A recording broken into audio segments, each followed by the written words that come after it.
আমাদের দেশের শাসনটা কিভাবে চলছে, রাজনৈতিক দলগুলো কার উপর নির্ভর করে দেশ চালায়, এবং এই যে দুর্নীতিগুলো হয় এই দুর্নীতিগুলির পেছনে আসলে কারা আছে, এই বিষয়গুলো এখানে একটু একটু উনি বলার চেষ্টা করেছেন।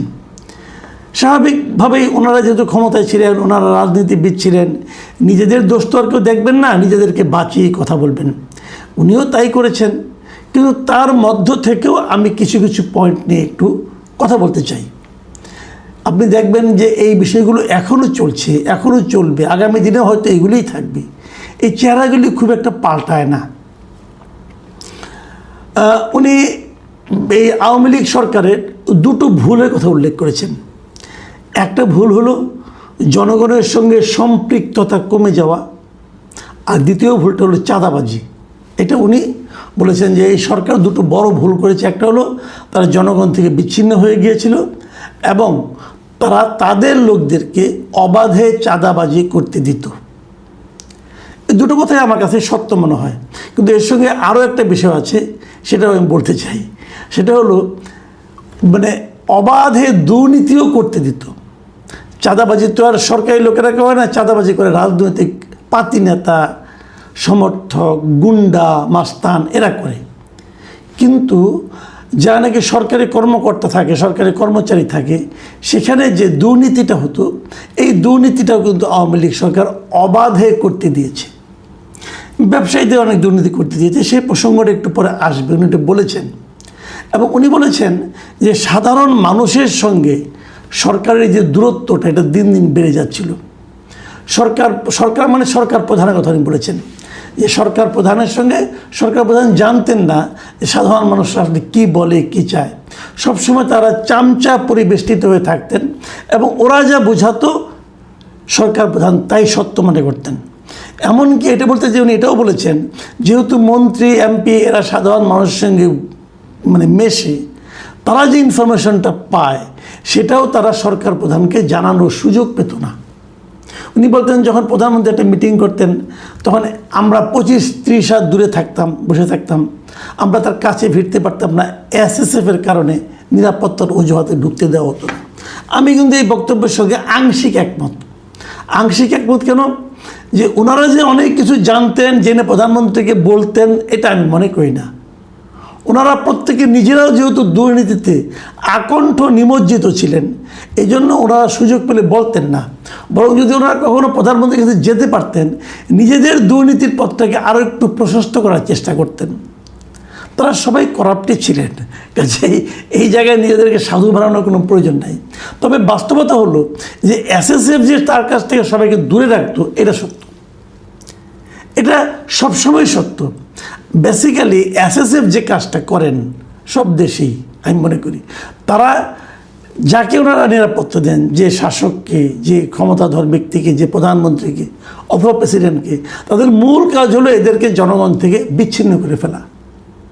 মানে একটা বোঝানো যে জনগণ আপনার শত্রু, আপনাকে মেরে ফেলবে, আমরা আপনাকে বাঁচিয়ে রাখবো। তো এসএসএফ আসলে প্রয়োজনের সময় কোনো কাজে লাগে না। শেখ হাসিনা তো এসএসএফের জন্য আলাদা একটা বাহিনীর মতো বানিয়েছিলেন, তো ওনাকে বাঁচিয়েছিল কেউ? ওনার হয়ে কি একটা গুলিও ছুড়েছিল? এটা কখনো করে না। যা হোক, তবে একটা মনের শান্তি। তারা এভাবেই তাদেরকে বোঝায়, ক্ষমতাধরকে বোঝায় যে না হলে আপনি ঝামেলা পড়ে যাবেন। তো ওনারাও এটা এনজয় করেন, সেটা থাকেন। এবং এই যে চাঁদাবাজিটা, এটার একটা কোনো উদাহরণ দিয়েছেন যে সিলেট এয়ারপোর্টে কাজ করতে যেয়ে কী হয়েছে না হয়েছে, এবং চাঁদাবাজরাই শেষ পর্যন্ত এই কাজগুলি করতো। প্রথম থেকে চাঁদাবাজিরা ঠিকাদারদের কাছ থেকে চাঁদা তুলতো, এক পর্যায়ে চাঁদাবাজিরাই ঠিকাদারের কাজ করতো, এবং সেখানে যারা অভিনব উপায়ে কাজকে ঝুলাই দিত। যত দেরি হলে একটা নর্মালি একটা নিয়ম, একটা ঠিকাদার একটা কাজ করার দায়িত্ব নিল, সে বললো যে আমি 1 বছরের মধ্যে করে দেবো। এখন 1 বছরের জায়গায় যদি 2 বছর লাগায়, যদি 1 বছরের কাজটা শেষ না করতে পারে, তাহলে তার ফাইন হবে না? তখন ফাইন হতো না, বরঞ্চ সেটা 2য় বছরে নিত। এই 2য় বছরের মধ্যে জিনিসপত্রের দাম বেড়ে গেছে, আমাকে টাকা আরও বাড়িয়ে দেন। এইভাবে তারা বাজেটটা বাড়াতো, এইগুলি করতো। এবং এটা আমার তো মনে হয় যে খুব জেনে শুনেই করতো। মোমিন সাহেব বলছেন যে পারলো না অথবা যে লোক দুর্নীতি করলো তাদের তো শাস্তি হওয়া উচিত ছিল, কিন্তু সেটা শাস্তি তো হতোই না, তারা বরং পুরস্কৃত হতো। ব্যাংকিং সেক্টরের কথা বলেছেন। এই ব্যাংকিং সেক্টরটা এটা হলো অত্যন্ত গুরুত্বপূর্ণ একটা বিষয়। যে উনি বলেছেন, আমি এটা ওনার ব্যাপারটা একটু পড়েই শোনাই।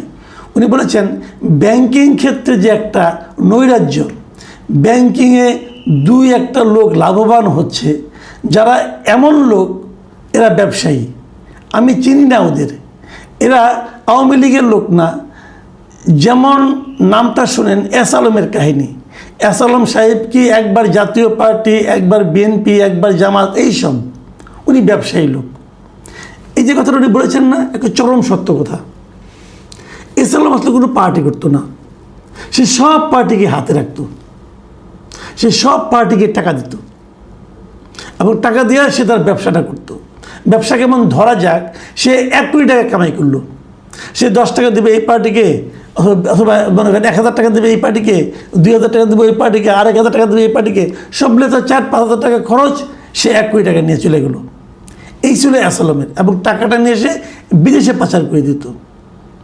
মানে একটা লোক দেশের কত বড় ক্ষতি করতে পারে, তার জ্বলন্ত উদাহরণ হলো এই এস আলম।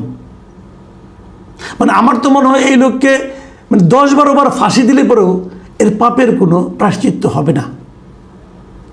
আওয়ামী লীগ সবচেয়ে বেশি দিন ছিল, এই জন্য সে আওয়ামী লীগের কাছ থেকে বেশি টাকা নিতে পেরেছে। সেই টাকার ভাগ দেয় নাই কে, তার টাকা পায় নাই কে? আপনারা মনে করতে পারবেন কিনা জানি না, মনে করতে পারবেন হয়তো, যে আওয়ামী লীগ ক্ষমতায় থাকতে 2023-এর মাঝামাঝি সময়ে ডেইলি স্টার পত্রিকায় একটা নিউজ বের হয়েছিল। সেখানে বলা হয়েছিল যে $10 বিলিয়ন এস আলম সাহেব সিঙ্গাপুরে বিনিয়োগ করেছে বিভিন্ন ফ্যাক্টরির নামে, অমুক জায়গার নামে। এই টাকা সে সিঙ্গাপুরে কিভাবে নিল? বাংলাদেশ থেকে বিদেশের টাকা নেওয়ার কোনো সিস্টেম নাই।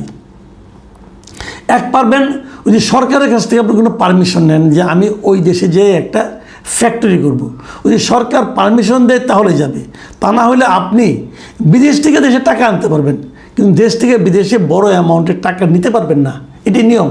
তো উনি কী করে নিলেন, এই প্রশ্নটা ডেইলি স্টারের ওই রিপোর্টে করা হয়েছিল। সেই রিপোর্টে যদি এরকম রিপোর্ট হয়, তাহলে নিয়মটা কি? এটা তদন্ত হবে না? এটা কোনো তদন্ত হয়নি, বরঞ্চ যাতে তদন্ত না হয় সেই মর্মে উচ্চ আদালত থেকে অর্ডার করা হয়েছিল যে তদন্ত করা যাবে না। এবং এক পর্যায়ে এমনও তারা চেয়েছিল যে এটা নিয়ে কোনো রিপোর্টও করা যাবে না। এই বাংলাদেশে এই জিনিস চলেছে। কিন্তু ইন্টারেস্টিং যে পয়েন্ট আমি বলতে চাচ্ছি, তখন যখন এই ধরনের একটা রিপোর্ট হয়, তখন কিন্তু এস আলমের বিরুদ্ধে একটা কথাও বাংলাদেশের কোনো বড় পলিটিক্যাল পার্টির সেন্ট্রাল থেকে কেন্দ্রীয় নেতৃবৃন্দ করেন নাই, একটা মন্তব্য করেন নাই, একটা প্রতিবাদও করেন নাই, একটা নিন্দাও করেন নাই। সেই দিনই আমার বোঝা হয়ে গেছে এস আলমের টাকা সবাই পায়। আওয়ামী লীগও পাইতো, তখন বিএনপিও পাইতো, জামাতও পাইতো, সবাই পাইতো আমার ধারণা। কারণ না হলে এত বড় একটা রিপোর্ট হলো, কেউ একটাবার বললো না যে এস আলমের বিরুদ্ধে একটা শাস্তি নেওয়া হোক। এখনও কিন্তু বলে না, এখনও কিন্তু বলে না। এবং অনেকে অর্থনীতিবিদ এমনও বলেন, এই যে বর্তমান সরকারের আমলে ব্যাংকগুলোকে আবার পুরনো মালিকের কাছে ফেরত দেওয়ার যে নিয়মটা করা, আইনটা করা হয়েছে, এটা আসলে করাই হয়েছে এস আলমদের কথা ভেবে। এটা অনেকে বলে, সত্য মিথ্যা জানি না, তবে 2 দিন পরে বুঝতে পারবো আস্তে আস্তে। এরকম অনেক কথাই শুনি। এস আলমের কোন ব্যবসার পার্টনার, তার ভাইয়ের কোনো এক ব্যবসার পার্টনারও নাকি বাংলাদেশ ব্যাংকের ম্যানেজার, এখন যে গভর্নর, তার সঙ্গে সম্পর্কিত। এ ধরনের কথাও কিন্তু আমরা শুনতে পাই। তার ব্যাংকিং সেক্টরে যে চেঞ্জগুলি হচ্ছে, যে পরিবর্তনগুলি হচ্ছে, সেগুলি এস আলমের কথা চিন্তা করে হচ্ছে। তার এস আলমরা আসলে অমর, অক্ষয়। আমাদের মতো দেশে তাদের দাপট সবসময় থেকেই যাবে। তারা গুরুত্বপূর্ণ ব্যক্তিকে 5-10 টাকা দিয়ে 5-6 কোটি টাকা নিয়ে চলে যাবে, এবং গুরুত্বপূর্ণ লোকেরা ওই 5-10 টাকা পেয়েই খুশি থাকবে। দেশটার যে 12টা বাজিয়ে দিয়ে গেলো, এটা নিয়ে কেউ ভাববে না। এটাই হয় সব ধনী মানুষের জন্য, কিন্তু এটাই হয়। আমরা দেখেছি বাংলাদেশে যারা আছেন, বড় বড় ব্যবসা করেন, তারা তো দেশের মধ্যে আরেকটা দেশ কায়েম করে বসে আছেন, কেউ কিছু বলে না। যাই হোক, সেটা এক কথা। কিন্তু সবচেয়ে একটা বড় ইনফরমেশন যেটা, এটা আমি প্রথমবারের মতো পেলাম, যেটা আমি আগে কখনো শুনিনি। মোমিন সাহেব যেটা বলেছেন, সেখানে উনি কী বলেছেন? উনি বলেছেন যে এই এস আলম গ্রুপকে নাকি সামরিক বাহিনীও এক ধরনের প্রোটেকশন দিত। আমাদের যারা সামরিক বাহিনীর সদস্য ছিলেন, বড় বড় সামরিক কর্মকর্তা ছিলেন, তারাও নাকি দিতেন। এটা শুনে আমি একটু বিস্মিত হয়েছি, কারণ এই ধরনের অভিযোগ এর আগে আমি কখনো পাইনি। ওনার বক্তব্যটা আমি যদি পড়ে শোনাই, উনি বললেন যে সামরিক বাহিনী তারে প্রোটেক্ট দিল, সবগুলোই সামরিক বাহিনী, আমরা এগুলো কিছুই জানি না। এই যে প্রোটেকশন দিল তাকে, সে ব্যাংক ট্যাঙ্ক লুট করলো, দখল করলো, ও সবই তো আপনার আমার উর্দি পড়া লোকের কারণে। আমাদের কোনো ইনপুট নাই এখানে। এই শেষের যে বাক্যটা, যে আমাদের কোনো ইনপুট নাই এখানে, এটা আবার আমি বিশ্বাস করি না। আমি মনে করি ইনপুট সবারই আছে, ইনপুট সবারই ছিল। ছোট নেতা, বড় নেতা, পাতি নেতা সবাই কিছু না কিছু পেয়েছে। না পেলে এরা সবাই মিলে চুপ করে থাকতেন না। কিন্তু যখন উনি সামরিক বাহিনীর কথাটা বললেন, তখন আমার বক্তব্য হলো যে সামরিক বাহিনীর কারা, এটা কি খুঁজে বের করা জরুরি নয়? খুব জরুরি। দেশের এরকম মহা ক্ষতি করতে সামরিক বাহিনীর কোন লোকগুলি অংশ নিল, সহায়তা করলো, আমি মনে করি সেটা কিন্তু খোঁজা উচিত। আরেকটা কথা উনি বলেছেন, এই জিনিসটা আমার পছন্দ হয়েছে। উনি বলেছেন যে কোনো রাজনীতিবিদ করাপশন করতে পারে সরকারের কর্মচারীর সহযোগে, একা পারে না। এ কথাটা কিন্তু সত্য। যখন একটা করাপশন একটা সরকারি কর্মকর্তা যদি তাকে হেল্প না করে, আর মন্ত্রী একা করাপশন করতে পারবে না। মন্ত্রী কোনো একটা অর্ডার দিল, ওটা তো কোনো না কোনো আমলার হাত দিয়ে যাবে, আমলা না চাইলে সে পারবে না করতে। এটা একদম সত্য কথা। অন্তপক্ষে আমলা জানবে। তো আমরা যখন ফেরাতে না পারবে, যদি ফেরাতে চাইতেন এক কথা, ফেরাতে না পারলে সেও কিন্তু একটু শেয়ার নিবে।